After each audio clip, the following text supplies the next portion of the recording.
नमस्ते जी। मेरा नाम है अरुण कुमार। मेरे L4 L3 'ਚ ਦਿੱਕਤ ਸੀਗੀ, ਮੇਰਾ ਮਣਕਾ ਟੁੱਟ ਗਿਆ ਸੀ ਤੇ ਨਾਲੇ ਮੈਂ ਜਦੋਂ ਆਉਂਦਾ ਸੀ ਤਾਂ 4 ਬੰਦੇ ਲੈ ਕੇ ਆਉਂਦੇ ਸੀ ਮੈਨੂੰ। ਮੈਂ ਚੱਲ ਨਹੀਂ ਸਕਦਾ ਸੀ, ਨਾ ਬਹਿ ਸਕਦਾ ਸੀ। ਜਦੋਂ ਮੈਂ ਡਾਕਟਰ ਸਾਹਿਬ ਕੋਲ ਆਇਆ, ਇਹਨਾਂ ਨੇ ਮੇਰਾ ਇਲਾਜ ਕੀਤਾ ਬਿਨਾਂ ਮੈਡੀਸਨ ਤੋਂ, ਤਾਂ ਮੈਂ ਥੋੜ੍ਹਾ ਚੱਲਣ ਫਿਰਨ ਲੱਗਿਆ। ਹੁਣ ਡਿਊਟੀ ਵੀ ਕਰਦਾ 12 ਘੰਟੇ ਤੇ ਨਾਲੇ ਕੰਟੀਨਿਊ ਕਰ ਰਿਹਾ ਕੰਮ ਮੈਂ, ਨਾਲੇ 12 ਘੰਟੇ ਕੰਮ ਕਰ ਰਿਹਾ ਮੈਂ।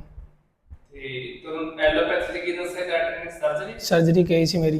ਤੇ ਅਸੀਂ ਤੁਹਾਨੂੰ ਕੋਈ ਦਵਾਈ ਤਾਂ ਨਹੀਂ ਦਿੱਤੀ? ਨਹੀਂ ਜੀ। ਤੇ ਹੁਣ ਤੁਸੀਂ ਕੀ ਕਹਿਣਾ ਚਾਹੁੰਦੇ ਹੋ ਸਮਾਜ ਨੂੰ? ਜਿਹੜੇ ਭਰਾ ਭੈਣ ਨੂੰ ਦਿੱਕਤ ਹੋਵੇ ਤਾਂ ਡਾਕਟਰ ਸਾਹਿਬ ਨੂੰ ਕੰਟੈਕਟ ਕਰੇ, ਇਲਾਜ ਵਧੀਆ ਹੁੰਦਾ ਕਰਦੇ ਨੇ। ਹੁਣ ਤੁਸੀਂ ਚੱਲ ਕੇ ਦਿਖਾਓਗੇ? ਹਾਂਜੀ। ਚਲੋ ਚੱਲ ਕੇ